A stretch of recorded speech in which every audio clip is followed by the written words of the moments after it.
और जो बाबा से यात्रा निकलवा रहे सिलोंडे से, इसको सुरक्षा क्यों दे रखी है? राम इसकी रक्षा करता है, हनुमान इससे बात करता है, तो राम और हनुमान इसकी रक्षा नहीं कर पा रहे। तो इतने पाखंडी हैं, ये सरकार इनकी सुरक्षा देना बंद करे, इनकी औकात पता चल जाए, इनकी चड्डी गीली हो जाएगी। जितने बाबा घूम रहे हैं और ये सुरक्षा की बात करते हैं, इन्हें कोई भगवान नहीं, कोई राम नहीं, कोई इनकी सुरक्षा नहीं करे। सरकार से सुरक्षा, इसका मतलब सरकारी ये पाखंड, ये यात्राएं, ये ढोंग, ये पोप लीला और समझे गपोड़बाजी ये सरकार करा रही है और कहीं ना कहीं देश के अधिकार नहीं देना चाहती है। यदि हिंदू राष्ट्र बना तो मुसलमानों का क्या होगा? कौन सा मुसलमानों? कुछ नहीं होगा। मुसलमान फिर दामाद होंगे, ये तो अनादिकाल सदियों से इनके दामाद हैं। और ये सारे के सारे वहीं जाके भाई मुसलमानों की छत्र छाया में तो इन्होंने वो लिखी, रामचरितमानस तुलसीराम दुबे ने वो लिखा ना, गलत भिक्षा मांग के खाऊंगा, मस्जिद में सो जाऊंगा। धीरेन्द्र शास्त्री कह रहे हैं कि संविधान में ये शब्द बाद में डाले गए हैं, सेकुलर, वरना हिंदू राष्ट्र बनाने में कोई दिक्कत नहीं है। कौन है ये? कौन है? कहा है? कहाँ से आया? कथावाचक है। किसने? ये कहाँ से? ये कहता है मेरे को हनुमान बात करता है, मेरी राम से बात हो जाती। इसका जो बाप है वो भी कहता है मेरी राम से बात हो जाती है। इसका गुरु है वो अंधाचार्य का प्रभु राम ऐसे जो करता हो, वो क्या कह रहा था कि मरे मुलायम काशी राम और प्रेम से बोलो जय श्री राम। तो एक बात बताओ, ये धार्मिक लोग हैं जो दलित पिछड़ों के बड़े बड़े नेताओं को मरने पे ये उत्सव मनाने की बात करते हैं? ये राष्ट्र को एक करेंगे? ये जात पात का बीज बोने वाले कीड़े मकोड़े ये देश को, राष्ट्र को एक करेंगे? तो ये क्या समझाने वाला? ये लौंडा है कल का। और मैंने कहा नहीं, बड़ा काम कर रहे हैं वो। भाजपा पाखंड प्रकोष्ठ का अध्यक्ष है ये। अरे गाय गंगा सब कुछ बचाएंगे हिंदू, गंगा के नाम पे देश में दंगा कराएंगे और देश की बहन बेटियों को नंगा कर उनकी इज्जतें लूटेंगे। और ये धर्म यही करते हैं। बाकी बनाएंगे, कह रहे हो काशी मथुरा की बारी है। मथुरा मंदिर कौन से मंदिर में बताओ कितने दलित पिछड़े आदिवासियों को अधिकार दिए? किसी में बता देना मुझे, और दे के दिखाएं। मगर उस जगह सब ब्राह्मण बैठेंगे। नमस्कार, मैं ओमदेव। आज हम हैं दिल्ली में, हमारे साथ हैं नंदन नंदा भाई राजपूत जी। राजपूत जी जो धीरेन्द्र शास्त्री हैं कथावाचक, उन्होंने मोर्चा खोल दिया है, वो हिंदू राष्ट्र बनाने निकल चुके हैं। वो हिंदू सनातनी एकता यात्रा कर रहे हैं 7 तारीख से। पूरे मामले को आप किस तरह देखते हैं? क्या आप उनकी यात्रा में शामिल होंगे जो धीरेन्द्र शास्त्री अपनी यात्रा निकाल रहे हैं? देखिए, पहले नंबर तो वो कोई बाबा आबा नहीं है, सबसे बड़ी बात यह है, एक लौंडा है।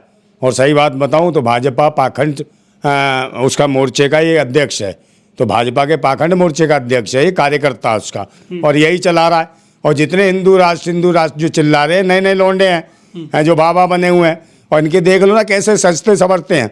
कोई बाबा होता है उसे कोई मतलब नहीं होता सजने संवरने से, क्रीम पाउडर लिपस्टिक लगाने से। ये देखो कैसे तिलक तंबू, क्रीम पाउडर, लिपस्टिक, रंग बिरंगे कपड़े, साड़ी तक लपेट लेते हैं। तो ये है कौन? और इन्हें बाबा आबा मत कहो, ये लोग पाखंडी। और हमारे लिए तो बच्चा है, क्योंकि भाई हमारी उम्र कुछ है क्या, 27 साल का है। 27 साल के तो मेरे बच्चे हैं। बड़ा काम कर रहे हैं, लेकिन वो बड़ा काम कर रहे हैं। क्या बड़ा कर रहा है?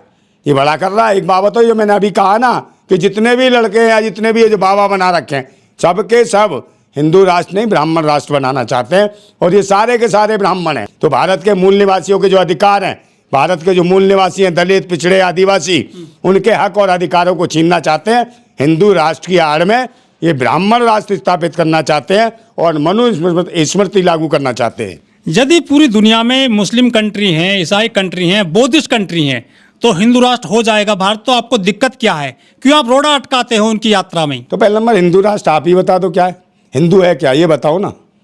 आप मुझे बताओ जब आप सवाल पूछ। सनातन मान लो, चलो। कौन सनातन का? सनातन तो धम्म है, सनातन धम्म है, धर्म नहीं है। सनातन धम्म की कॉपी करी है। पहले ये कहते थे वैदिक है, फिर कहने लगे आर्य है, फिर कहने लगे हिंदू है, अब कह रहे हैं सनातन है, और सनातन के बाद कह लेंगे धम्म ही है हमारा। तो ये लोग वो हैं, कीड़े हैं। ये कहीं ना कहीं सनातन धम्म की पौष्टिक कॉपी पेस्ट की है।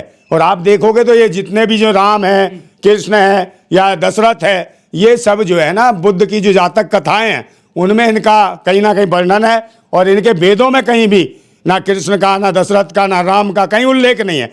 तो इनके तो वेद थे, वेदों पे बात बताए ना, वेदों पे क्या काम कर रहे हैं। वेदों में तो भाई मूर्ति पूजा निषेध थी, तो फिर ये मूर्ति पूजा क्यों करवा रहे हैं? इसका मतलब ये तो पाखंडी है। 420 है, इनके धर्म का नाम ही नहीं है। 150 करोड़ की आबादी है हमारे देश में कुल, उसमें से 80% आबादी हिंदुओं की है। फिर भाई साहब तो फिर गलत कह रहे हैं। तो आपको दिक्कत क्यों है? हिंदू राष्ट्र बन जाएगा। आप गलत कह रहे हैं। हिंदू हैं कहाँ भाई? आप 80% खामा खा बना रहे हो। भाई देश में भाई जो देश के मूल निवासी हैं। आप हिंदू नहीं है? ना मैं हिंदू नहीं हूँ, मैं तो राजपूत हिंदू है ना? मैं मूल निवासी हूँ भाई भारत का। राजपूत का क्या मतलब है? मैं राजपूत हूँ, मगर भारत महाराजा रहे हैं देश में। हर आदमी राजपूत रहा है इस भारत का। जो योद्धा है, जो रक्षक है, जिन रक्षकों को इन्होंने राक्षस बताया, है। जिन योद्धाओं को इन्होंने मिट्टी में मिलाने की बात कही, जिन्हें खेती बाड़ी करवा रहे हैं, जिन्हें मेहनत मजदूरी, वही योद्धा हैं, वही राजपूत हैं। है ये तो उनके लिए लड़ रहे हैं। ब्राह्मण, क्षत्रिय, वैश्य और शूद्र वाली कहानी है इनकी। ये जो हिंदू राष्ट्र का जो बात कर रहे हैं आप, है तो ब्राह्मण आज भी ब्राह्मण है जाति से, है वो जो क्षत्रिय आज भी जाति से क्षत्रिय है, और जो वैश्य है वो भी आज भी जाति से वैश्य है। मगर शूद्र कहाँ है जाति से शूद्र? जो भारत के मूल निवासियों ने शूद्र बनाया। 6,843 जाति हैं। शूद्र नहीं, वो शूरवीर हैं सारे के सारे। जो शूरवीर थे उन्हें शूद्र कहा, और 6,743 जातियों में इन्होंने बांटा। और कब बांटा इन्होंने? मुगल काल में। भाई इनका तो कोई धर्म ही नहीं था। मुगल काल में सारे किस्से, कहानियां, पोप लीलाएं, कथाएं, गपोल गाथाएं लिखी है इन्होंने। कभी नहीं लिखा है इन्होंने सामने में कुछ भी। ये 700-800 वर्ष पुरानी बात है जो कहीं ना कहीं मुगलों के यहाँ बैठे, और मुगलों में उनको भी बताओ, उसको जो अकबर था उसको कहा ये ब्राह्मण भाई है हमारा, पुनर्जन्म में ब्राह्मण थे। तो ये वो लोग हैं जो झूठ बोलते हैं, मक्कारी दिखाते हैं। ये देश के मूल निवासियों को पता चल जाएगा कि विदेशी है, उस दिन देश में रुकना मुश्किल। और यही डर खाया हुआ, इसलिए बाबा साहेब का विरोध करते हैं बार बार, बाबा साहेब के पीछे पड़े रहते हैं, बाबा साहेब को परेशान कर रहे, इनका अस्तित्व समाप्त कर। वो देखा नहीं मिश्रा जो कह रहा था अस्तित्व समाप्त कर देंगे? भाई तू क्या हो मटर सी आँख के, तू कर देगा अस्तित्व समाप्त? भूख नहीं के तेरे फूंक सी भर देंगे पूरी, समझे? चिल्लाता फिर रहा, और इसी लग रहा है ये उसी चीज को लेके अस्तित्व समाप्त करने की बात कर रहे हैं भारत के मूल निवासियों का। और भारत के मूल निवासियों के लिए भाई, यहाँ की माताओं, बहनों, बेटियों के लिए जो अधिकार दिए बाबा भीमराव अम्बेडकर ने दिए, और हिंदू कोड बिल जिसको कह रहे हैं, हिंदू कोड बिल का कोई धर्म नहीं था, हिंदू है। ये सिंधु की मानसिकता को लेके हिंदू शब्द आया, समझे? उसको लेके बनाया कि जो भारत के रहने वाले हैं उनके लिए, उनकी बहन बेटियों को जो अधिकार मिले सबको। और उसकी आड़ में कहीं ना कहीं ये पाखंडी जो विदेशी मूल के थे ये अधिकार ले रहे हैं सारे के सारे। और वो ले लिया भाई EWS के कोटा, सुदामा आरक्षण है, भिकमंगों वाला। अब उस आरक्षण का विरोध नहीं करेंगे, बल्कि भारत के मूल निवासियों के आरक्षण का विरोध करेंगे, और मुसलमानों के खिलाफ भड़काएंगे। मुसलमान कोई आरक्षण का विरोध करता है एक भी बता दो मुझे? कभी नहीं करता। हम तो योद्धा हैं भाई, रक्षक हैं, भारत के मूल निवासी राजपूत हैं। हमें कोई शर्म नहीं है। हम तो सम्राट अशोक को मानने वाले हैं, हम वो क्रांतिकारी हैं जो बाबा साहेब को मानते हैं। तो हम तो उनके उद्देश्य, उनकी विचारधारा को लेकर चलने वाले हैं, और कहीं ना कहीं रविदास, गुरु नानक साहिब की वाणियों को लेकर हम आगे बढ़ने वाले लोग हैं। हम हिंदुस्तान विश्वासी और पाखंडी नहीं है, और शोषण करेंगे भारत के भारतवासियों का। है तो ये कोई नहीं, हिंदू राष्ट्र कुछ नहीं है, ये आतंक है, नौटंकी है। कहीं हिंदू राष्ट्र, कहीं गाय गंगा, ना गंगा साफ हुई, ना गाय को पशु घोषित किया। सरकार सब इनकी है, सब कुछ है, केंद्र में ये, प्रदेश में ये, सब जगह ये। फिर भी हिंदू राष्ट्र, अभी किससे पूछ रहे हो हिंदू राष्ट्र बनाने के? हिंदू राष्ट्र में दलितों की क्या स्थिति होगी? यादव, पासी, खटीक, चमार, धोबी, नाई, ये क्या करेंगे हिंदू राष्ट्र में? क्या इनको पुजारी बन पाएंगे क्या ये? ना हिंदू राष्ट्र में वो क्रांति करेंगे ना भाई, कहीं ना कहीं अपने जो महापुरुष हैं बिरसा मुंडा को याद करेंगे, और फिर गोरिल्ला वार करेंगे, और इतना बुरा हाल करेंगे, इतना बुरा हाल करेंगे कि इतना बुरा जो कभी उसमें नहीं हुआ, नेपाल में, जो श्रीलंका में नहीं हुआ, जो बांग्लादेश में नहीं हुआ, उससे भी खतरनाक हाल होगा। गोरिल्ला वार होंगे। हिंदू राष्ट्र बना के तो देखो कि भारत के संविधान को मत छेड़ो। भारतीय संविधान हमारी रक्षा करता है, और उसकी रक्षा के लिए हम अपना बलिदान, कुर्बानी दे सकते हैं। लेकिन वो तो ये कह रहे हैं कि हम हिंदू राष्ट्र में सभी को सम्मान देंगे, सभी को अधिकार देंगे, भेदभाव नहीं रहेगा आपस में। काहे का भेदभाव नहीं? धीरेन्द्र शास्त्री ने अपनी बहन भी किसको दी, और कौन सा रोटी बेटी का रिश्ता करा? उन्हीं मुल्लाओं से तो करा, उन्हीं से करा ना। अकबर के यहाँ सबके यहाँ रोटी बेटी का रिश्ते करे, और करके उन्हें दामाद बना दिया। उन्हें दामाद बनाने के बाद भारत के ही नहीं, दलित पिछड़े आदिवासियों को इन्होंने शूद्र बनाया, जबकि कोई ऐसी व्यवस्था नहीं थी। ब्राह्मण, क्षत्रिय, वैश्य, शूद्र ऐसी भारत में तो मानवता थी, इंसानियत थी, इंसान को इंसान माना जाता था। भारत के लोगों को गुलाम बनाने का काम करा, और अब कहीं बाबा साहेब ने आज़ादी दिलवाई थी, फिर वही चक्र चला रहे हैं कि भारत के मूल निवासियों को गुलाम बनाना चाहते हैं। हिंदू कोड बिल के जरिए जो मुख्यमंत्री हैं दिल्ली की, रेखा गुप्ता, उनको पद मिला। इंदिरा गांधी जो है प्रधानमंत्री बनी, द्रौपदी मुर्मू राष्ट्रपति बन गई। हिंदू कोड बिल के जरिए उनको अधिकार मिले, बाबा साहब लिखकर धर गए थे हिंदू कोड बिल। लेकिन ये हिंदू राष्ट्र की बात कर रही हैं। यदि हिंदू राष्ट्र में क्या ये मुख्यमंत्री, प्रधानमंत्री, राष्ट्रपति बन पाती महिलाएं जो आरती उतार रही हैं? रेखा गुप्ता उसकी, धीरेन्द्र शास्त्री की? ये कभी नहीं बन सकती है। तो भाई देवी और देवी नाम की बसें चला रही हैं। हाँ। देवी के नाम से, वो तो देवी का मतलब क्या है? डीटीसी थी। अरे पहले हाँ देवी कर दिया, उसका नाम डीटीसी का। देवता कौन है? हाँ तो देवता ब्राह्मण देवता होगा इनका। तो पहले देवदासी होती थी, अब देवी हो गई। तो इसलिए पहले कह रहा हूँ, भारत के मूल निवासी और बहन बेटियों का नाम देवी मत रखना, ना देवी लगाना। क्योंकि ब्राह्मण देवता है, तुम कभी देवता नहीं हो सकते।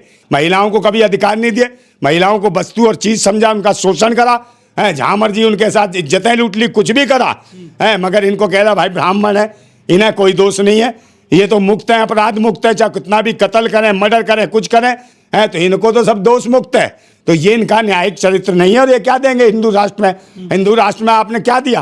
पहले महिलाओं को कई अधिकार थे, किसी मंदिर की पुजारी बनती थी कोई महिला? कभी नहीं बनती थी। और तो और आरएसएस की प्रमुख कोई बना दो, महिला आज तक नहीं बनाई होगी। बीजेपी की राष्ट्रीय अध्यक्ष महिला नहीं बनाई होगी इन्होंने आज तक। और ये बकवास करते हैं। अगर ये सीएम या राष्ट्रपति या पीएम जो बन रहे हैं, ये बाबा साहेब के हिंदू कोड बिल की वजह से ही बन रहे हैं। सच कहा आपने है, ये इसमें कोई दो राय नहीं है। ये उसी चीज को तो खत्म करना चाहते हैं, क्योंकि इनका तो वो नारा है जो वो लिख गया तुलसीराम दुबे के धोर गवार शूद्र पशु नारी ये सब ताड़ना के अधिकारी। ये तो उसी स्थिति में मनुवाद स्थापित करना चाहते हैं, मनुस्मृति स्थापित करना चाहते हैं, और सरकार इनकी है सर जगह, प्रदेश में सब में। रोड शो क्या जा रहा है आसाराम का, तो ये बाबाओं का सब कुछ जानती है पब्लिक, फिर भी इनके पीछे क्यों भागती है पब्लिक? आधे ज़्यादा भाजपा के जो नेता आज भी नेता हैं, ये सब इनके पंडालों में जा जाके मेरे बापू के आशीर्वाद से यहाँ तक आया हूँ। तो ये बापू ने तो रात दिन होकर ये बत्ती बुझा दो, बत्ती जला दो, बत्ती बुझा दो, बत्ती जला दो, है कि ये कांड करे हैं। चेलियाँ रखी हुई थी, महिलाओं पे फूल डाल देता था कि आज इसका शोषण करना, इसका भोग लगाना। हमने आंदोलन करा, मैंने, नंदाबाई ने आंदोलन करा, मेरे ऊपर मुकदमा लगा जब ये जेल गया। ऐसी पटियाला हाउस से, कोर्ट से मेरे पर मुकदमा लगा जब मैंने आंदोलन करा। उसी दिन उसी रात को उठवाया था इसको, और जब से नहीं छूटा। मगर ये जब पाखंडी और ढोंगियों की सरकार आ गई तो फिर इसको जमानत देने लगे, इसको पैरोल पे छोड़ने लगे। तो इस भैंसी दरिंदे को, सफ़ेद दाढ़ी के भेष में जो भैंसी दरिंदा हवस का पुजारी, इसको खुला छोड़ना भारतीय समाज के लिए खतरनाक है। क्या ऐसे लोग हिंदू राष्ट्र बनाएंगे जो आतंकी हैं, जो बूढ़े हैं, बहन बेटियों के साथ शोषण करते हैं, महिलाओं का शोषण करें? इनके पंडालों में जाना बंद करो मूल्यवासी महिलाओं। प्रधानमंत्री हिंदू, राष्ट्रपति हिंदू, सारे मुख्यमंत्री हिंदू, रक्षा मंत्री हिंदू, गृह मंत्री Hindu, SP, DSP, DM, IAS सब हिंदू हैं। दरोगा हिंदू, पटवारी हिंदू, लेखपाल हिंदू। तो फिर इनको जरूरत क्या पड़ी है? सब जगह ये विराजमान है हिंदू, तो इनको खतरा किससे है जो हिंदू राष्ट्र बनाने चले हैं? ये देखिए, ये हिंदू ये कुछ नहीं है, ये सिर्फ एक प्रोपोगेंडा है जो चला रहे हैं। और इतने भी हैं सबके लोभी और लालची हैं जो शासन सत्ता में बैठे हुए हैं, और कहीं ना कहीं मूल्यवासी समाज के कुछ दलाल हैं जो हमारे ही समाज का शोषण करा रहे हैं, भारत के मूल्यवासियों का, दलित, पिछड़े, आदिवासियों के अधिकारों का। कुछ दलाल हैं जो इनकी चमचागिरी और चाटते हैं और चाट के खा रहे हैं। तो सबसे पहले जो ये दलाल हैं जो समाज के, इनको उखाड़ना फेंकना होगा। क्योंकि मैं खुद कहता हूँ ना, हमें डर है ना खंजर का ना तलवार का, हमें डर है अपने ही समाज में छुपे हुए गद्दार का। तो गद्दार तो हमारे मूल्यवासी समाज के हैं, दलित, पिछड़े, आदिवासी जो नेता बने हैं, जो बाबा साहेब के दिए हुए अधिकार सुरक्षित सीटों पर जीत के गए और विरोध नहीं करते हैं। तो मैं तो उनको सबसे ज़्यादा कहता हूं कि इनके खिलाफ भी आंदोलन करो। और ये पाखंडी तो भाई सारे के सारे ये प्रोफेशनल लोग हैं, कोई आबाब नहीं, कोई बाबा नहीं है, कोई धार्मिक नहीं, ये सब लुटेरे हैं, भारत को लुटेरे हैं। भारत के जो मेहनत कश लोग हैं उनका पैसा धन सब लूट के इनको गुलाम बनाने की तैयारी है। तो भीमटे हैं, तो भाई भीमटे तो पता नहीं, चिमटे जिस दिन मारना शुरू कर देंगे तो पता नहीं कहाँ का चिमटे घुसेड़ देंगे। हैं ये भीमटे कम नहीं है और नीले कबूतर नहीं है, ये नीला और पीला कर देंगे, मार मार के कच्चा गीला हो जाएगा तुम्हारा। है जिनको बोल रहा है, और जो भीमटे हैं या जो भी हैं नीले कबूतर, इन्हीं का भारत है, भारत इन्हीं का है। और तुम तो विदेशी मूल के हो, तुम कहाँ से आए हो और तुम कौन से कबूतर हो? तुम कबूतर थोड़े ही हो, तुम तो वो कीड़े हो जो कहीं ना कहीं गंदगी फैला रहे हो हमारे भारत के अंदर, और हमारे नीले कबूतर कह रहा है। और ये कौन है? राष्ट्रीय सुअर संघ।